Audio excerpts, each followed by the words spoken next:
జరుపుకునేటోళ్ళం కాదు కిషన్ రెడ్డి. ఇప్పటికైనా తెలుసుకో, ఉద్యోగం మోడీ ఇచ్చిండు అనుకుంటున్నామేం.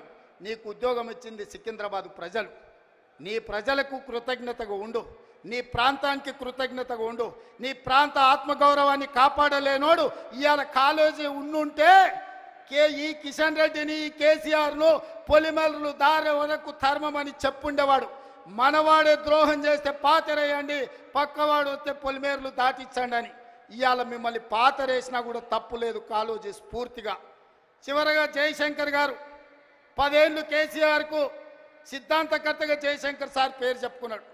చివరికి ఆయన సొంత ఊరు అక్కంపేటను కూడా రెవెన్యూ విలేజ్గా చెయ్యలే.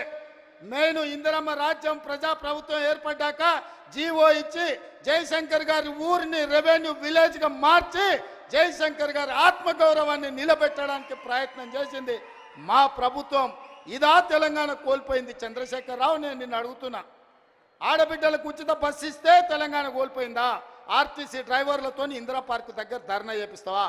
నీ కొడుకు ఆవారగాన్ని ఆడికి పంపించి వాడు కాకి వేసుకుంటాడు. వాడు రామారావా నాకు అర్థం కాలే. కాకి వేసుకొని ఆటోలో తిరుగుతా ఆయన ఆటో రాముడు అయిపోతాడంట. కొంచెమన్నా సిగ్గుండాలనే తెలంగాణ సమాజం ఏమనుకుంటుందని. ఇంత సిగ్గుసేరని తప్పిపోతారా 10 నెలలకే? ఇట్లాంటోని నేను ఎవరిని చూడలే. ఇవాళ అందుకే ఈ వేదిక మీద నుంచి మీరిచ్చిన ప్రభుత్వం ప్రజాప్రభుత్వం ఇందిరమ్మ రాజ్యంలో పేదల సంక్షేమం కోసం పనిచేస్తున్నాం. ఏ గడ్డ మీద నుంచి పోరాటం మొదలుపెట్టినామో అదే గడ్డ మీద సంవత్సరం పూర్తి చేసుకున్న సందర్భంగా ఈ వరంగల్ పట్టణాన్ని నగరంగా మార్చి హైదరాబాద్తో పోటీ పడే విధంగా అభివృద్ధి చేయాలన్న ఆలోచనతోటి